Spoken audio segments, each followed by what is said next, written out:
Looking for a cosmic adventure like no other? Zatswan, Multiversal Guardian is a high-stakes comic book journey through the multiverse with stunning art and an unforgettable hero. Get your copy today in ebook and paperback formats. Link in the description. Hi everybody, this is Neil Allen, the creator of Zatswan Multiversal Guardian, the 130-page cosmic fantasy graphic novel that you can purchase in the link below in the description on Amazon.com. It's only $2.99 for 130 pages for the ebook version. There's also a paperback version if you're interested in that. And if you do pick it up, please leave me reviews. That is so helpful, and I'm very, very grateful to everybody who has bought the book, read the book, and reviewed the book. That I'm tremendously grateful for that. That means a lot to me, and it is a really, really big help. So if you like the stuff I'm doing here, which I am working on Zatswan right now, then yeah, please pick that up. So speaking of working on Zatswan, we are adding in some finishing touches to this Alakazona right here. So there's not much to do on her. So we will just add some finishing touches up here and there, like color in this earring, color in this pendant, and also this kind of arm brace, arm thing here, whatever you would call that. And while I'm doing that, I think I am going to talk more again about Green Lantern and Hawkgirl, since that's one of my lanes. It seems that's what's being established here. And one of the things I wanted to do was kind of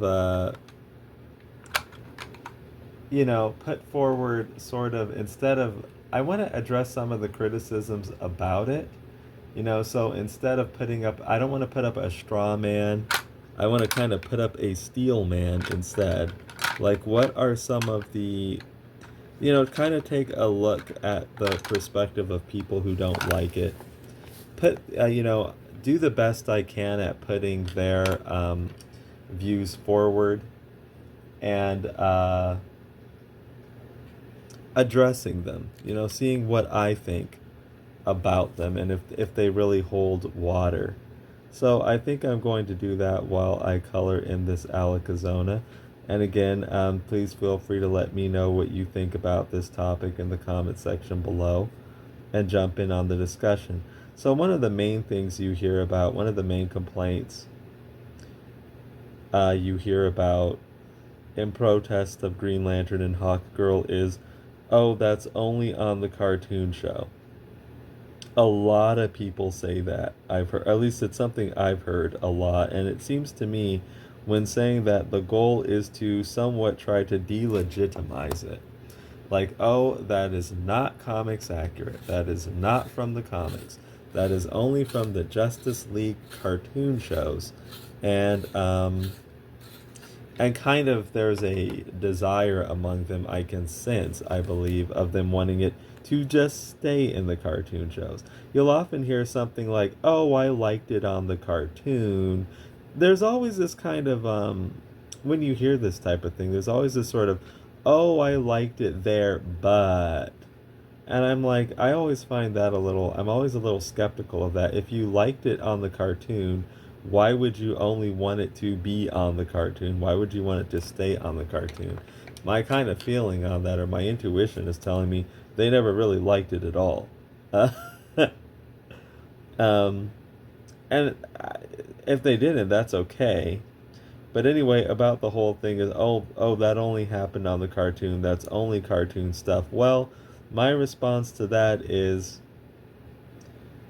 why does it only need to stay on the cartoon?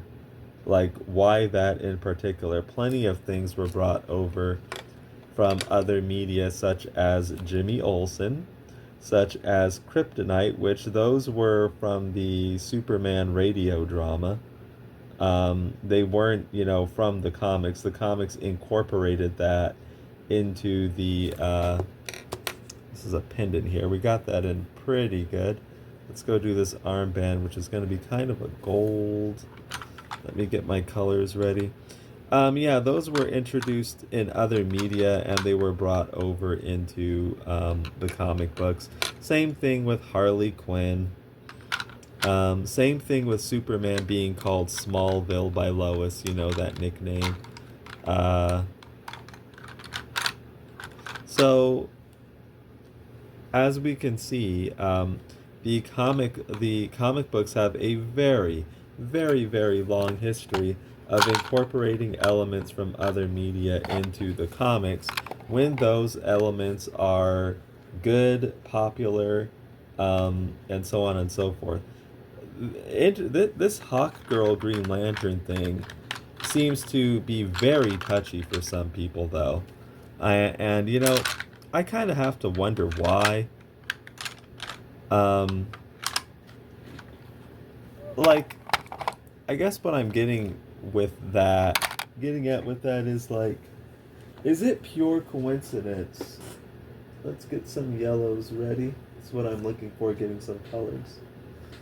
Is it just pure coincidence that this black man, white woman interracial relationship is like so touchy, or does that have to do with anything here? Um, I don't know. It's probably best not to try to read other people's minds and assume the worst, though. But anyway, the thing about that is, okay, well, if it's not in the comics, put it in the comics. That's the basic answer to that. And, you know, you'll always come up, that just leads to more kind of issues down the road, which is that it causes Hawk brand collateral damage. Like, it damages Hawkman, essentially. Or what people would put forward is that it damages the Hawks. But as I've said in another video kind of recently, it really doesn't. It only really damages Hawkman. And the interesting thing about that is it doesn't have to. Um,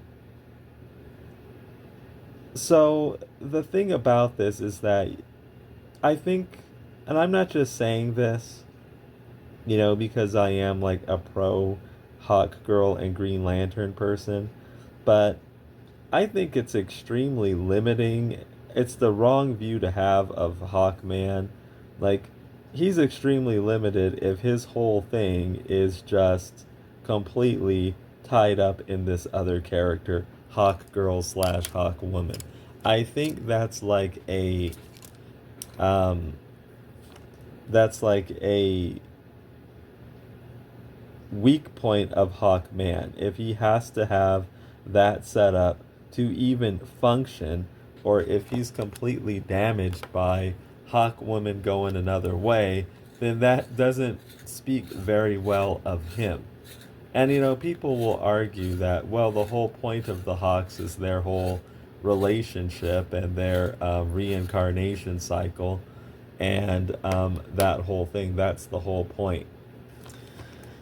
Um, my thoughts on that is that, well, then they need to broaden their horizons some. You know, that can be part of the reason why things often don't work out that well for them. Um, and I don't necessarily think it needs to damage Hawkman or Hawkwoman. They should be able to do other things. It does not need to damage Hawkman, because I don't know why people can't wrap their heads around this. It should be possible for him to get another love interest. If it is possible for Shiera Hawkwoman to get another love interest, as she has with Green Lantern, oh, but that's only cartoons. Well, she's done regardless, she's done it in some form of media before. If she can do it, Hawkman can do it. Why are people trying to put this kind of limited sort of thinking on this character Hawkman, that he has to be tied to Hawk Woman or Hawk Girl, whichever you prefer, even though she has already demonstrated that she does not have to be tied to him? So no, this does not have to damage Hawkman. It only damages Hawkman if people choose to approach it in that way. And I would say I would just approach it another way. Okay, if Hawkwoman's gonna go off doing her thing, as we've seen, she broke up with Hawkman in Lex in the City, this Valentine's Day special. If Hawkwoman's gonna go off doing her thing, then Hawkman's gonna go off doing his own thing. And that would probably be better for both characters, honestly. So, no, I don't see that this has to quote unquote damage the Hawks. The Hawks should be more than just that relationship, I think. I understand that, that partnership has been a big part of them, but I don't necessarily see it as it has to be everything has to hinge on that. I just don't see it that way. It's only that way if a person chooses to see it, to have it that way, and as I see it, that's completely unnecessary. So no, I actually think it could open up interesting new possibilities for Hawkman that, possibly have not really been explored, too much, or often enough. And that's the way to look at it. Look at it as a whole new world of possibility instead of possibilities being closed off. Um, so no, I don't buy that, because you never know. You can give Hawkman a new love interest and it can catch.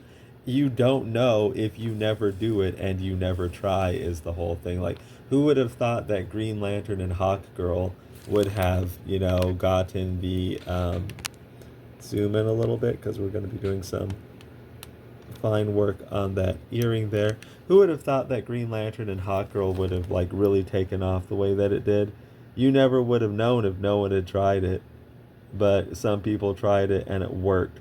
So no, I think that's just limited thinking, and that type of limited sort of glass half empty way of thinking is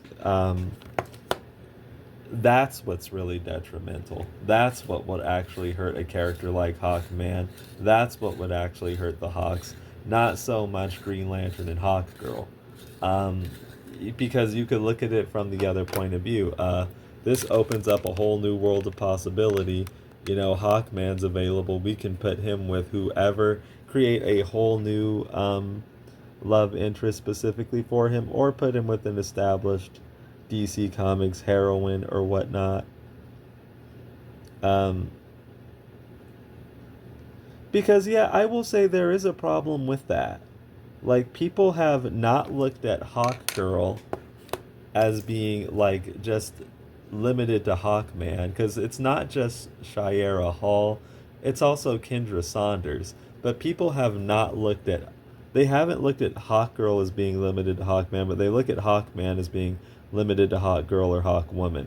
When really, Hawkman should probably, no pun intended, spread his wings and explore other opportunities that could very well potentially be a good thing for the character. And I'm not just saying this as a fan of Green Lantern and Hawkgirl. I'm saying that just um, as like just common sense storytelling. That does not have to be like a bad thing, as I see it. It could be a very, very good thing. So, no, I don't think that Green Lantern and Hawkgirl just causes like untold collateral damage to Hawkman. Only if you let it do that. Other people, other like more creative writers and stuff can see that as opportunities to expand Hawkman. Um, so another like concern you see about it is it's just nostalgia. It's just like rerunning a 20-year-old television dynamic, and it's just pandering to like people's nostalgia, and it's like, hello, you're like, this is coming from DC Comics fans. Like, the whole thing is like nostalgia nearly. What people, this is just hypocrisy, I would say, because what people really want is their nostalgia. If it's somebody else's nostalgia, it's pandering. But if it's their nostalgia, it's, oh, okay, or something like that. It's good.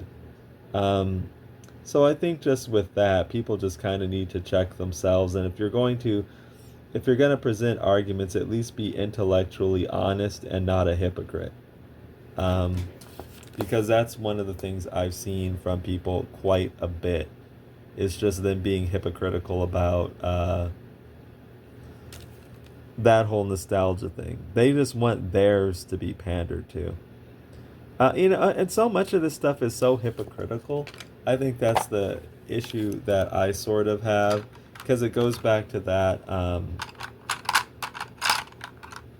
looking for some colors here.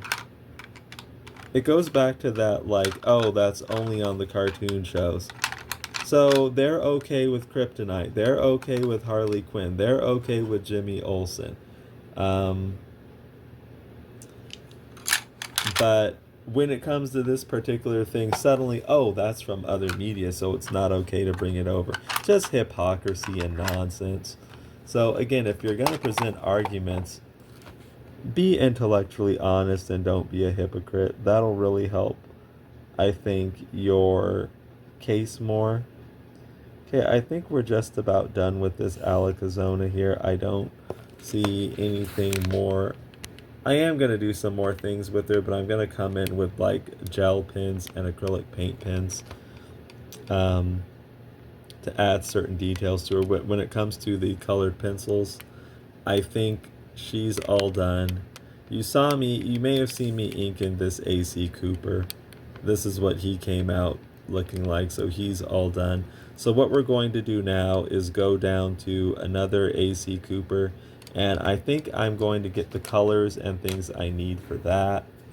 And then I will pick up the discussion again when I have all of that ready.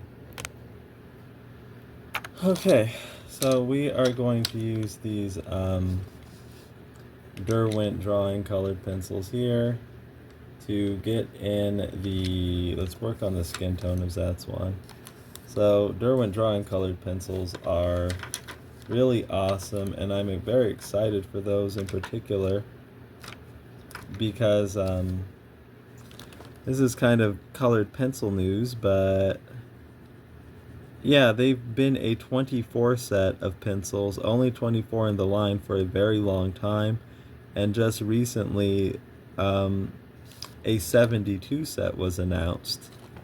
So there will be a lot more colors in the Derwent drawing pencil line, and Derwent drawing pencils are like very, very good. So I am excited to see all the new colors and to pick that up. Anyway, though, getting back to the discussion at hand with Green Lantern and Hawkgirl, and all the arguments against it and me addressing those arguments. Another one, of course, is fan blowback. Now, like, Hawkman fans, and for some weird reason that I still haven't completely put together, Hal Jordan fans might find it hostile to their lanes. So, they'll push back against it, and that's a reason, like, against it. That's one of the big ones, really. That's probably really only the biggest one, is that some other fans of other ships or other characters, for some reason, might find the ship hostile. So here are my thoughts on that. Okay, you have to kind of weigh the potential benefits of doing Green Lantern and Hawkgirl with, what you might risk doing it. And Hawkman fans, I don't think, are like a core enough group to worry so much about upsetting them, because I just don't think they are. I think that Green Lantern and Hawkgirl is something that has been accepted in mainstream media. It's the relationship people mostly know involving those characters. I think that's a very easy thing to say, or a very just matter of fact type of thing to say. Like, most people are more aware of Hawkgirl being with Green Lantern than they are Hawkman, and they're more aware of Green Lantern, John Stewart, being with Hawkgirl than anyone else. That was a very key key plot line on the Justice League cartoon show. And let's just be real, that was something that over the course of decades has been watched by a whole lot of millions of people. Not just a comic book run like the Robert Venditti Hawkman run that was read by the low tens of thousands of people. Get real, folks. Get real. It's like, why do people want to act like their Robert Venditti run is the thing that should really take precedence when it's read by being very, very, very generous, like 20,000 people tops, versus a thing that's watched by good, like, million, who knows how many millions of people? You've got to be out of your mind. Just start using common sense, you know? So, what's better to appeal to? Those millions and millions of fans that, you know, actually like the Green Lantern and Hawkgirl relationship, or those low tens of thousands of fans at best that are into like this this holy grail Robert Venditti Hawkman run? I mean, just use your brain for a second. I don't understand why people have so much I don't understand why people like have so much of a hard time wrapping their head around that. So no, you're better off doing Green Lantern and Hawkgirl because it's substantially more popular than Hawkman and Hawkgirl or Hawkwoman. And if you don't like that, here's the interesting thing about this. If you don't like something, that is perfectly fine. And there's no real argument I think I can say to make somebody like it. So I think the argument of I just don't like this is perfectly valid. It's a perfectly valid argument to say I just like Hawkman and Hawkgirl, or Hawkman and Hawkwoman better than Hawkgirl slash Hawkwoman with Green Lantern, because I just do. It just speaks to me more, or I encountered it first, and it caught me at the right time, or I don't know, I just like it better. I think, okay, that's valid. I think it's probably better. So what I'm getting at is that I think it's probably better to just give those sorts of opinionated, just personal opinion takes rather than try to put forward bad logic. You know what I mean? Like to try to frame this as some sort of logical thing.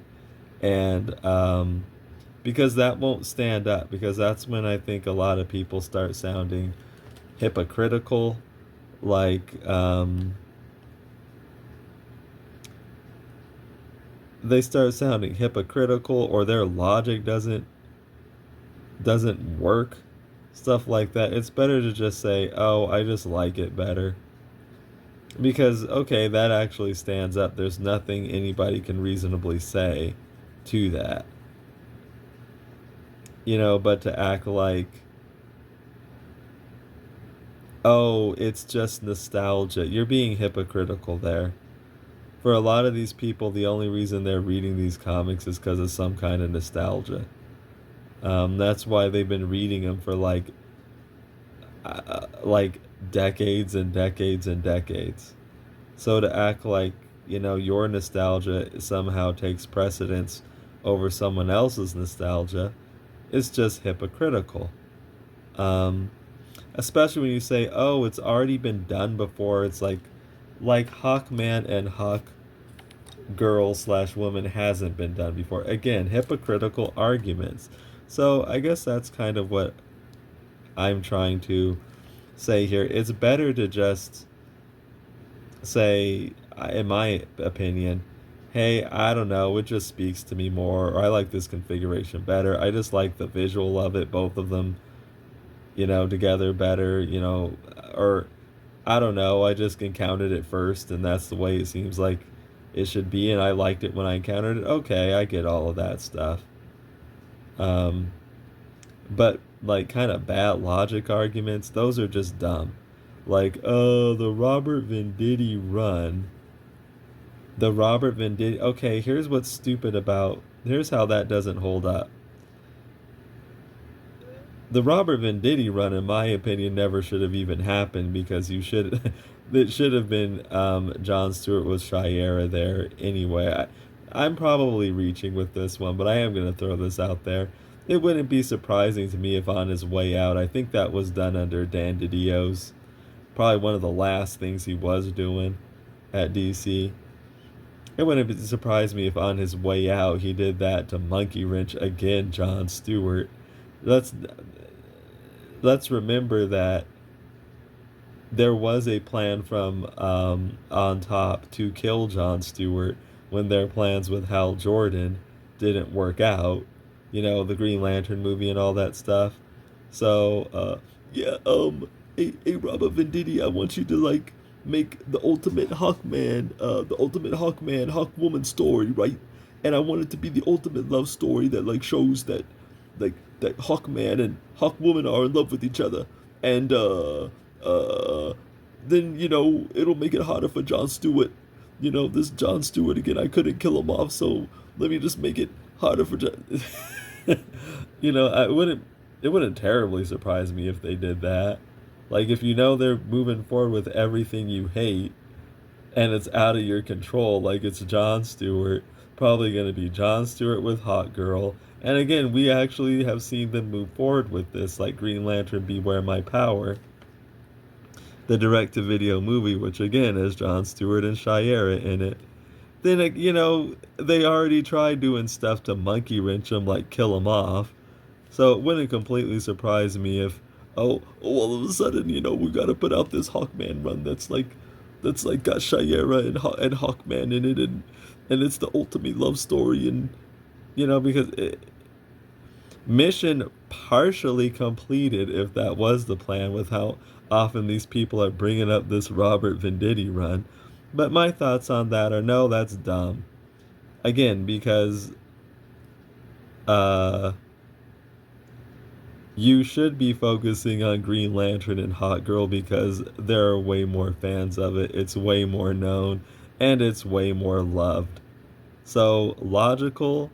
And that's what I don't get about some of these people, these comic people. They're illogical. They just do things that defy logic. And that's often because they're working off of personal preference and emotion. Which, okay, I mean, I get that somewhat. Like, we're all fans of this stuff, right? So I can understand that to some degree, but only to some degree.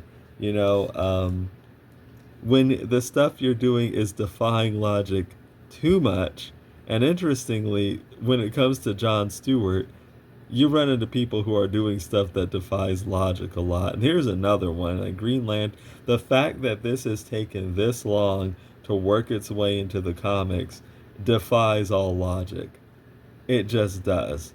For something that's that known, that loved, and one of the top DC romances, that accepted, and it's probably, you know, I mean, I'm sorry, but some people might not like what I'm going to say, and even some John Stewart fans might not like what I'm going to say. It is possibly, quite possibly, like the most famous thing these characters, either of them, have done or been involved with. You know, like that was a major plot point that spanned an entire show on Justice League and Justice League Unlimited. It was from there going on from season 1 all the way up to season, what was it, 6 or something like that. So these characters are very known for their connection to each other. And sharpening up our Derwent drawing pencils up. We're getting in the skin tone. Just doing layer. Oh man. It kind of broke while I was sharpening some. It's always a bummer when that happens. Let me empty this pencil sharpener. These are very soft pencils, and soft pencils are more prone to do that than their harder counterparts. So it's just like a thing with the medium you deal with. It's not good, but no, like, no like art medium is like ultimate. They all have like drawbacks. Okay, so as I was saying, no, I don't know if like they did that or not, like Dan Didio, but they could have, and it wouldn't surprise me if they did because they've been doing all kinds of things to get in John Stewart's way, and he did not start to kind of rise up again. I mean, the ultimate plan was to kill him off, so to they wanted to make him so irrelevant that they could just kill him and nobody would complain about it, but obviously that didn't work. So, no, I don't know for sure if they did that, but it's them. It wouldn't surprise me. They've done nearly everything else they could do to him. It just didn't really work out for them. And he didn't start to kind of rise up again until after all those people, Johns, Tomasi, Didio, were removed. And that's not a coincidence. Just, there was a regime there that I think they had it out for him maybe more than any other character, probably. Um, so, but let's get back to like common sense stuff. No, that's stupid. You're gonna talk to me about this Robert Venditti run read by a tiny fraction of people versus the people who actually watched and loved and know the Justice League cartoon show? Get out of here. I mean, at least come at me with something that makes some sense. You know, the thing, okay, now if you do like that, again, there's nothing I can say about that, and, good for you. But, no, that's no kind of real argument, I think. Just that, oh, I liked this run and it was good. Well, I like Starcrossed, and I like Justice League, and I like War World, and I like Wild Cards, and Hearts and Minds. These are episodes, by the way. What makes your Robert Venditti run so much better than that? Like, why should that have precedence over these things that I like? And fortunately for me, the things that I like are like gajillion times more famous and gajillion times better received by gajillion more people. So that's where just kind of common sense comes into this.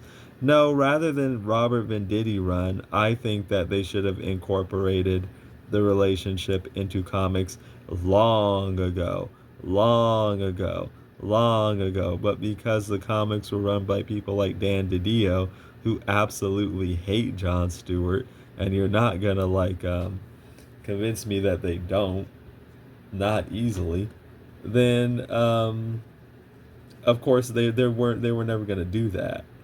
They were playing to that crowd that likes Hawkman and Hawkwoman and Hal Jordan and all that stuff, which is a totally different crowd.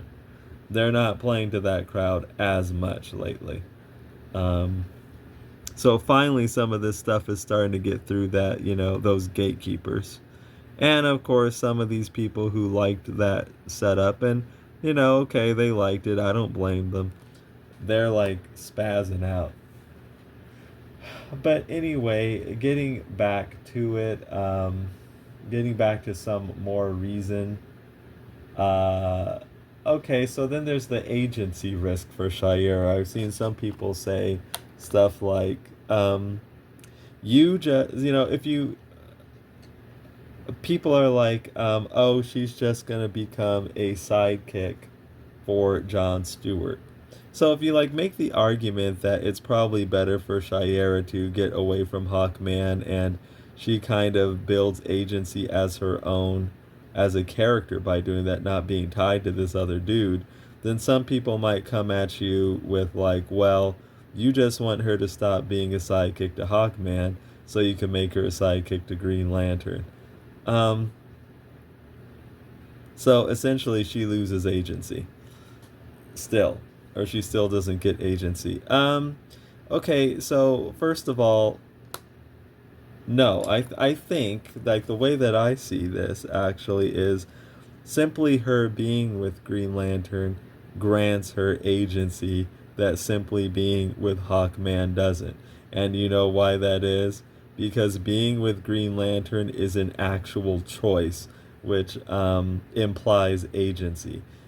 The whole Hawkman thing is presented as not being choice. It's like destiny or something like that. You know what I mean? So it's like this cycle she's locked into. So I think that the core, at its very core, her being with Green Lantern displays more agency on her part than her being with Hawkman, because her being with Green Lantern is simply a choice she makes because she likes being with Green Lantern, not because of some sort of, you know, outside factor like Destiny's pull or something like that.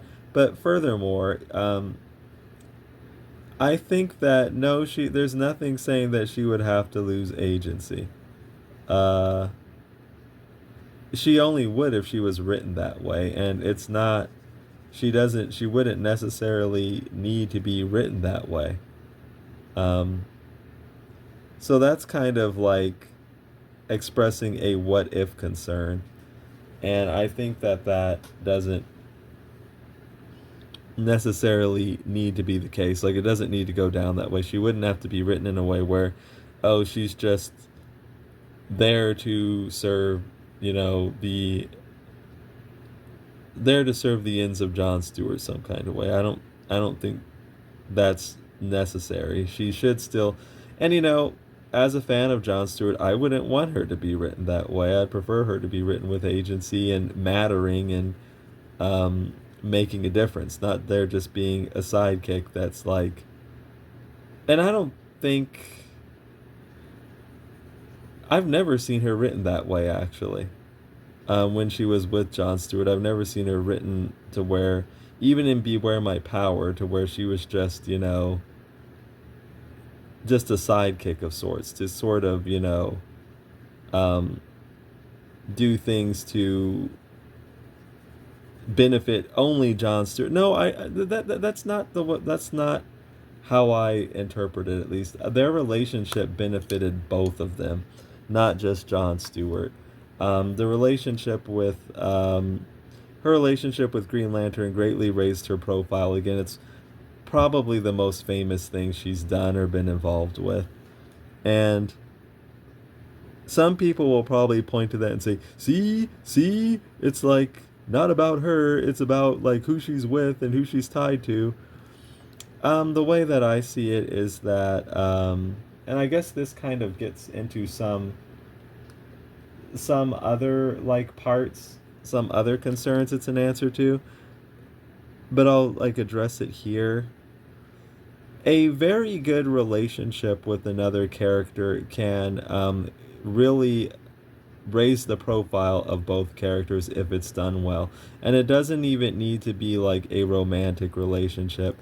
People like these heroes having relationships with other characters, and one of the criticisms of John Stewart in the comics, not so much the cartoons, is that he seems to not have any relationships, cut off from everyone else. And that's like one of the arguments people make for like Hal Jordan. Well, he's friends with Barry Allen and he's friends with Oliver, and he has this contentious relationship with Batman under some writers like Jeff Johns.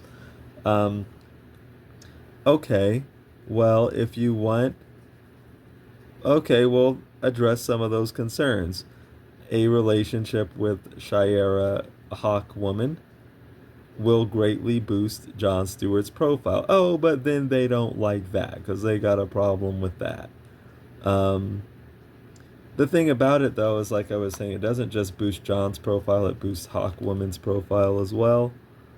So, and it historically has boosted her profile. Again, it's arguably one of the things she's most known about. So I think that it would, if handled well, you know, this is under the assumption that it would be handled well, it would be beneficial to both characters. One wouldn't have to lose agency because of the relationship. And another thing, it would give like Shiera something more to do. So that just by itself is boosting her profile. It's putting her in more spots, would give her something more to do, would kind of increase her relevancy in the DC universe. So these are all good things for her. So as I see it, I mean, you could make these types of arguments, I think, and they can do that, but I think when you actually confront those arguments, they don't hold any water. That's why I feel I would have more respect for people if they just came out and said, "Oh, I just like Hawkman with Hawkwoman better." Cuz okay, that's fine. And I don't know, why do people like that better? Just because it's comics canon?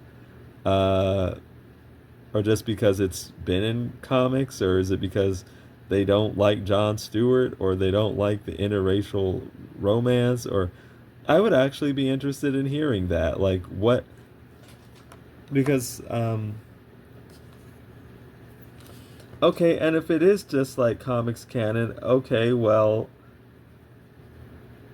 my view on that is, why does that even matter to you? Why does that even matter? Because what matters to me is just what I think is better. And the relationship between Green Lantern and Hawkgirl in Justice League was amazingly done. Very, very believable. Very, very well written. And that's why I like it a lot. So, and that's a hard thing. That's the interesting thing about it. It's a hard thing to. It's not easy to just do better than that. You know, stories like Star-Crossed and you know, the whole buildup of their relationship was handled with a lot of care. That was done very, very well, and that's why it's like popular. But you know, I think what it is, probably if I had to estimate, yeah, it probably has a lot to do with stuff like that. Just people don't connect with that as well, relate with it as well, um, for whatever reason, whatever their reasons. And again, we should probably blend this out with odorless mineral spirits. Let's actually, let me continue adding a few more layers. And again, that's okay. I think that's probably the best way to put it. It's an interesting thing to discuss, but I think what I mean by the best way to put it is just to say, "Oh, I just like that better," because you can't really argue. You can't like really argue against that. If people are just going to connect with what they connect with, for whatever reasons they connect with it. And Hawkgirl Green Lantern fans are the same way. They just connect with it.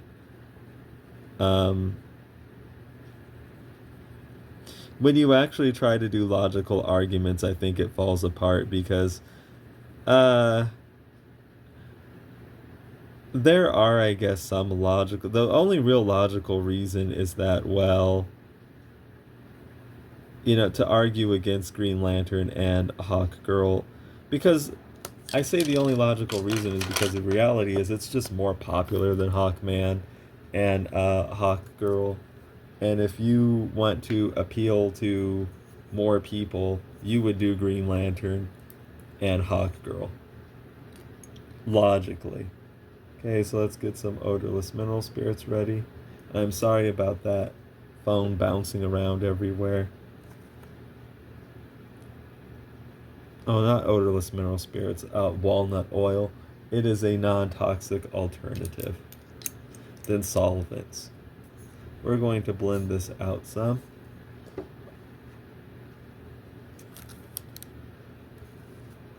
So, I mean, my whole reason for doing wanting to see John Stewart and Hawkgirl is that, well, I like it a lot, and I know I'm not alone in that. And from my point of view, it's pretty ridiculous that you would have something that big and that known, and then just try to run away from it for decades. That's very stupid. Uh, But I was gonna say the logical reason. Yeah, I guess you could make a point that like that relationship is foundational to like those characters, but to that I would argue it doesn't need to be. You can have them do. They can do other things, and why don't you try that? Because it might actually be better for them. That's my point. That's like my counter to that. And what can you say to that, really? I guess you can just say, well, I don't like the sound of that, but it doesn't change the reality that what I'm saying is true. Like, it might not sound appealing to you. You might just prefer to see them together all the time.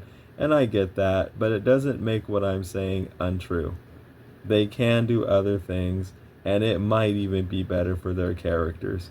And we've actually seen this with Hawkgirl. Hawkman, not as much of. Why don't you try that? So, speaking of all of this, I guess another like related topic is, since I am working on Zatswan here, what have I learned from Green Lantern and Hawkgirl as it applies to my own work? Like, what lessons did I take from that when it comes to, say, like, Zatswan here and Alakazona? What did I learn from observing Green Lantern and Hawkgirl? That's an interesting question. So first, I think I learned that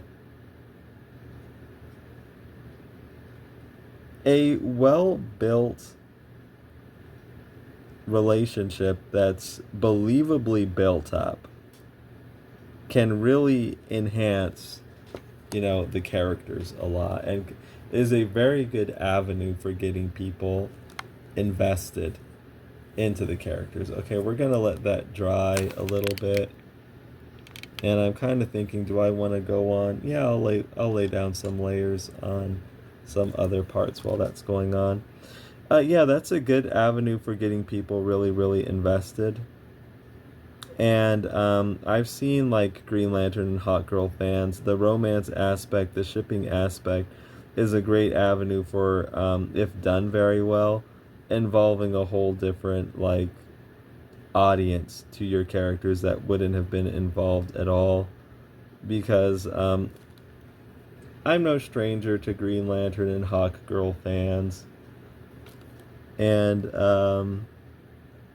because you start involving in these shippers, right? And they are like people who got into the relationship, got involved in the characters who may have otherwise not have gotten involved in them. So I think that it's a great avenue for getting like people invested in your characters. But what I really admire about Green Lantern and Hawkgirl though is like how patiently it was built up. So there were it did a very good job at slowly building things up and then rewarding, fans. And the reward doesn't have to be like the big gigantic declaration of love or the big gigantic kiss.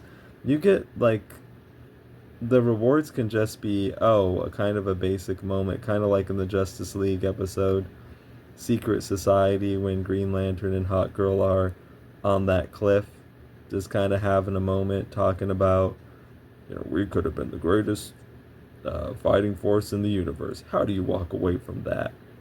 Like that moment, if you know what I'm talking about, in the episode Secret Society.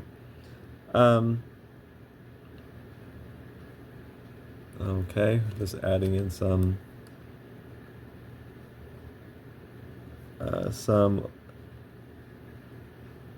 light blue. And this is an interesting color called Solway Blue. Yeah, you can give people their like rewards along the way. It doesn't have to go from the reward. That's the big reward, is like the big declaration or the kiss. But the moments, the little hints, the character moments, You know, people like eat that stuff up. And what I really admire about Green Lantern and Hawkgirl is it gave people moments like that and spread them out through the series, and the rewards started getting bigger and bigger and bigger as time went on, to the point where it starts out first. And I go through, I go on some of the old threads and forums and stuff and kind of see how people were reacting um, to all of this stuff. It starts out first with people like, is this first the debates of, is this even going on? Some people are like, yeah, clearly, obvious. Other people are like, no, this isn't really going on. You're just seeing stuff. But then again, those rewards, that payoff starts getting bigger and bigger, and it becomes obvious it's going on. So you kind of build in intensity as you go, you know. And people feel rewarded by that.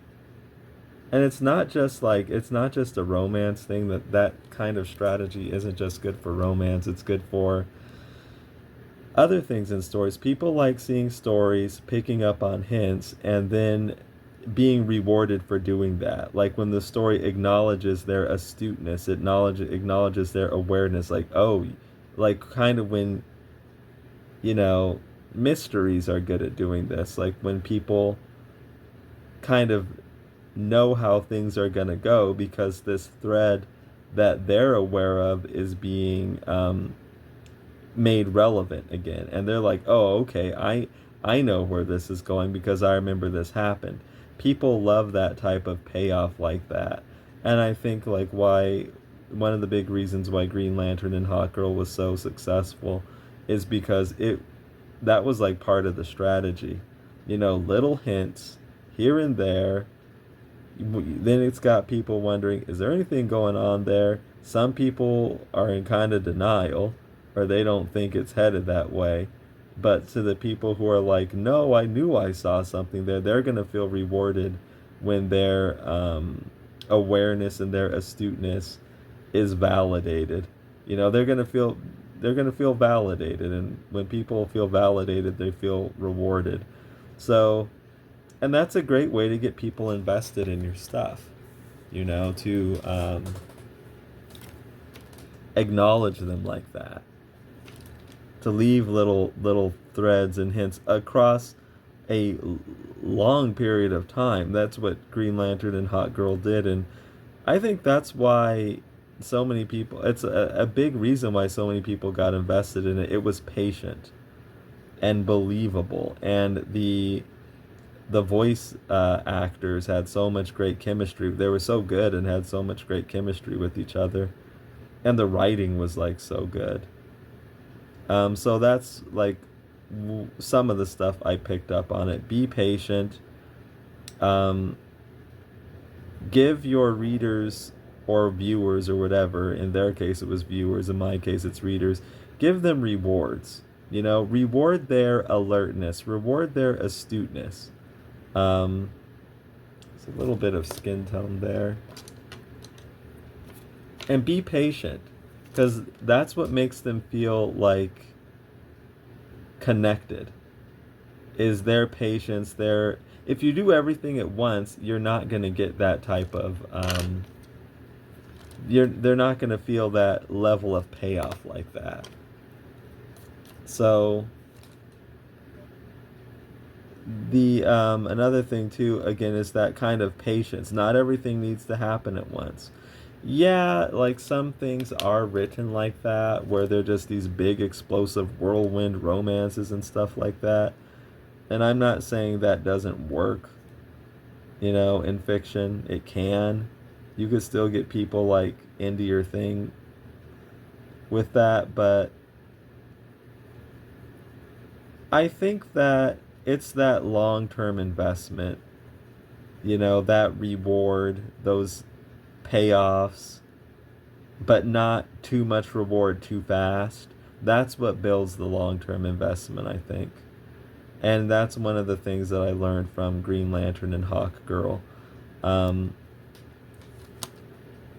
it was like a kind of a master class in building long-term investment from fans. And that's why I think Green Lantern and Hawkgirl, like, or more of the reason why I think it's like such a um, remarkable like DC pairing, like one of the best ones, because it built so patiently. You know, when some people talk about, oh, these other DC romances are so iconic and so better, and they're really not in many cases. And the reason why is because a lot of times these characters, and you know, a lot of the, just because they're old and long standing doesn't necessarily mean they're better. It's like a character's plopped down, this is the hero's love interest, and there you go, it just kind of off to the races. Now I'm not saying they don't stumble and bumble a lot along the way, like even Superman and Lois, but still they're just plopped down as the immediate love interest, you know, which that's a way to do things, but you don't get that that sort of, how can I put it, watching things as they happen, that sort of mystery, that sort of thing you're solving as much. I don't think you get that, because things aren't they can still develop, but I don't think they're developing as much because it's already established. Oh, this character here, like Olive Oil in Popeye or something, is just Popeye's love interest, even though, you know, with Green Lantern and Hawkgirl, it wasn't immediately established that they were each other's love interests. Again, there was that aspect of detective work. Is this going on at all, or am I just seeing things? Um, and that was a legit thing because, as I said, oops, let me steady this stuff. That was a legit thing because I remember seeing these discussions where people are legit debating all of that. So yeah, that's one of the things I picked up from Green Lantern and Hawkgirl, just um, knowing how to, or learning how to build that long-term investment from readers, through giving them not everything all at once, but rather building it patiently over a course of time. I don't know, I don't think any DC relationship has done that as well as Green Lantern and Hawkgirl has, actually. I mean, just take Hawkman and Hawkwoman. Conversely, like what we were talking about. Bam, they're just there, they're just together, they're just, you know, you don't have nearly that same relationship building, seeing it as it goes, figuring it out with the characters as it goes. It's just there, you know? And I'm not saying that invalidates it. I'm not saying that that makes it, in some ways, I guess it does make it somewhat less than, because I think it's more valuable to see it as it goes. That's more interesting to me, and I think to a lot of people. Um, Other things I learned from it are that your character shouldn't always like.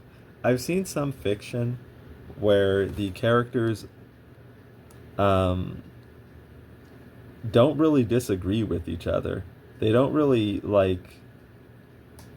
um, like they tend to see things eye to eye all the time, or generally they do. And Green Lantern and Hawkgirl is notable to me for pointing out that your characters probably shouldn't. And if you actually go read Zatswan comic books, you will see that um, Zatswan here and Alakazona do not see eye to eye on some quite a bit of things, some big issues actually. It's like part of the story. And then it's like, okay, well, how do they navigate that? Can they navigate that? That's like part of the conflict. So that's another thing too. The relationship should have some point of conflict, um, because relationships tend to, a lot of the time, you know. And especially when you're talking about fiction, you're going to want some kind of conflict to keep, the reader engaged, to keep the reader excited. So one thing I noted from Green Lantern and Hawkgirl is that your characters don't need to, and they probably shouldn't, see eye to eye on everything. And John Stewart and Hawkgirl had a lot of, disagree. They bickered a lot, actually. And I'm not saying that the relationship should be dysfunctional. And I'm not saying relationships in general need a bunch of dysfunctional elements and bickering and stuff like that. They don't. But still, realistically, a lot of times in relationships, the people in them don't always see eye to eye, and then that's kind of one of the I think big indicators of the health in a relationship, even real life ones, is how do you deal with those situations? Like when the relationship does face some kind of disagreement or not seeing eye to eye on things, how was that dealt with? That is, I think, probably one of the most key factors in the health of a relationship. How does it navigate disagreements?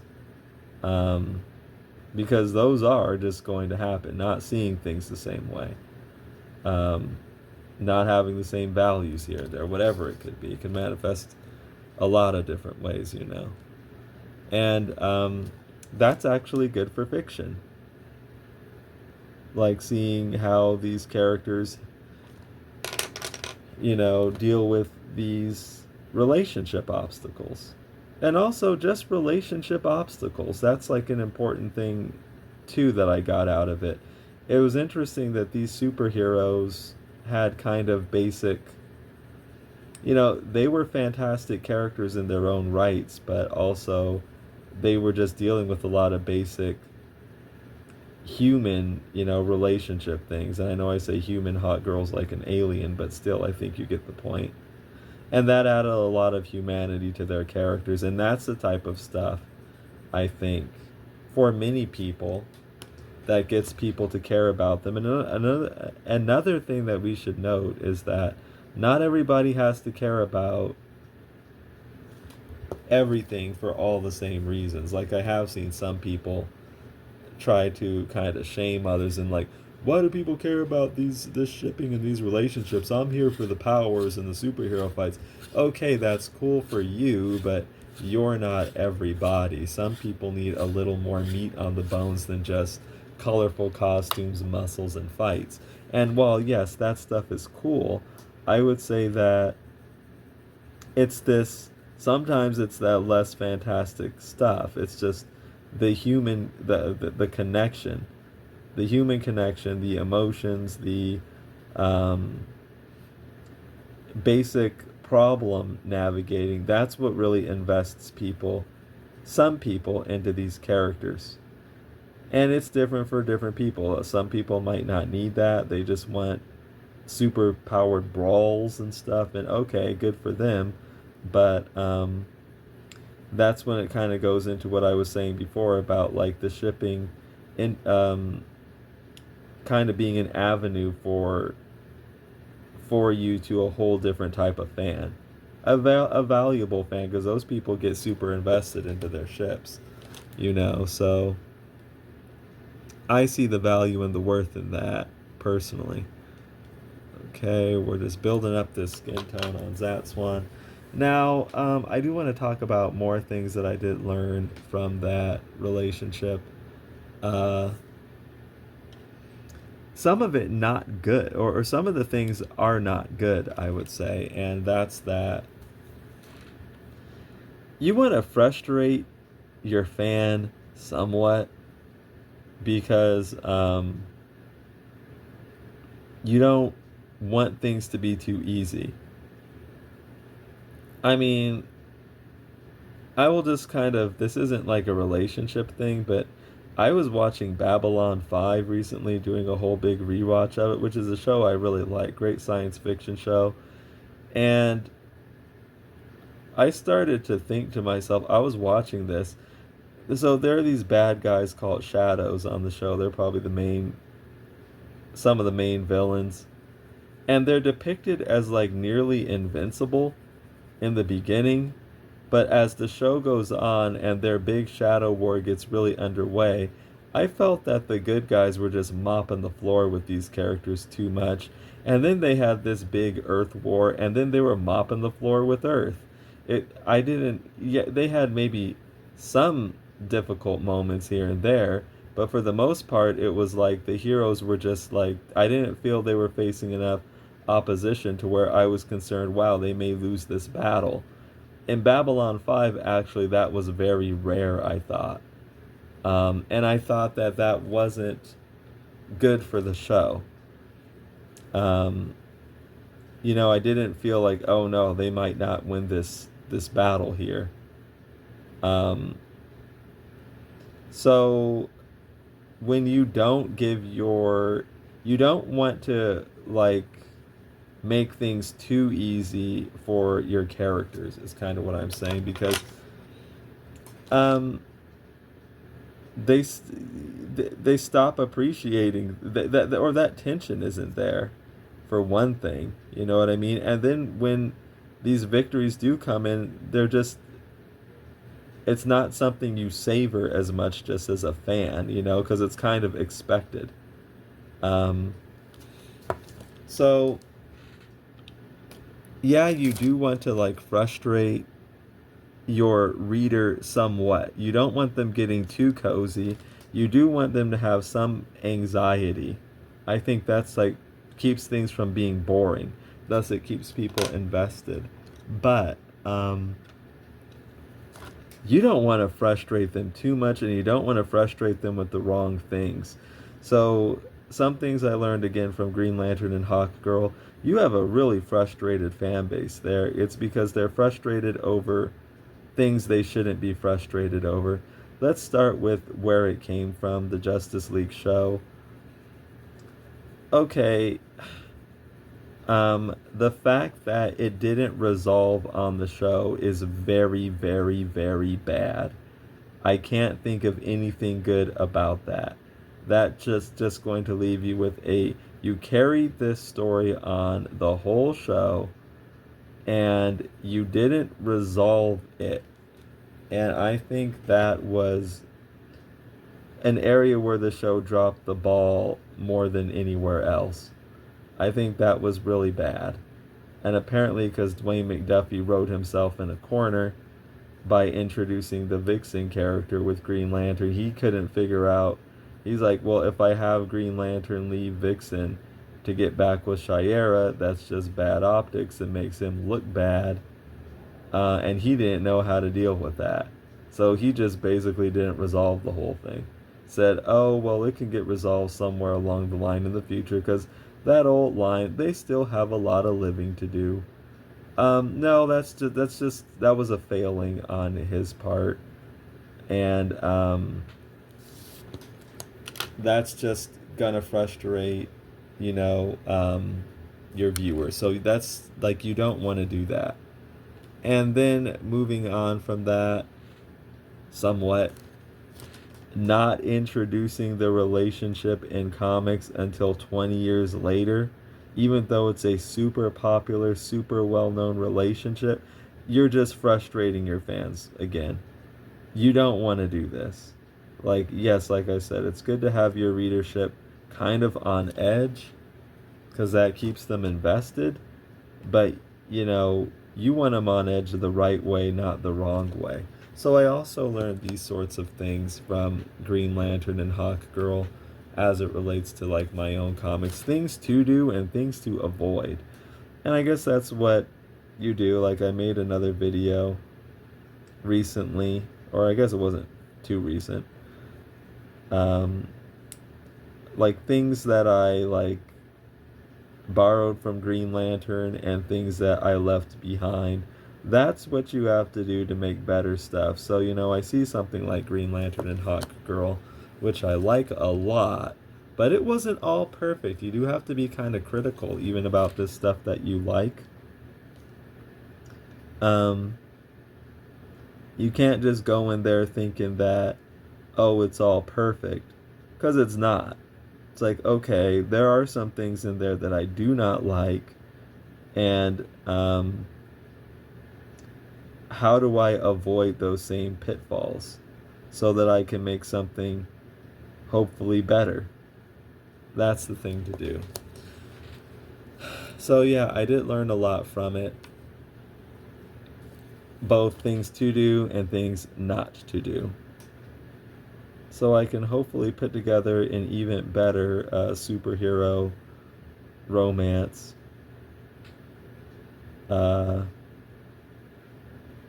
with Zatswan and Princess Alakazona.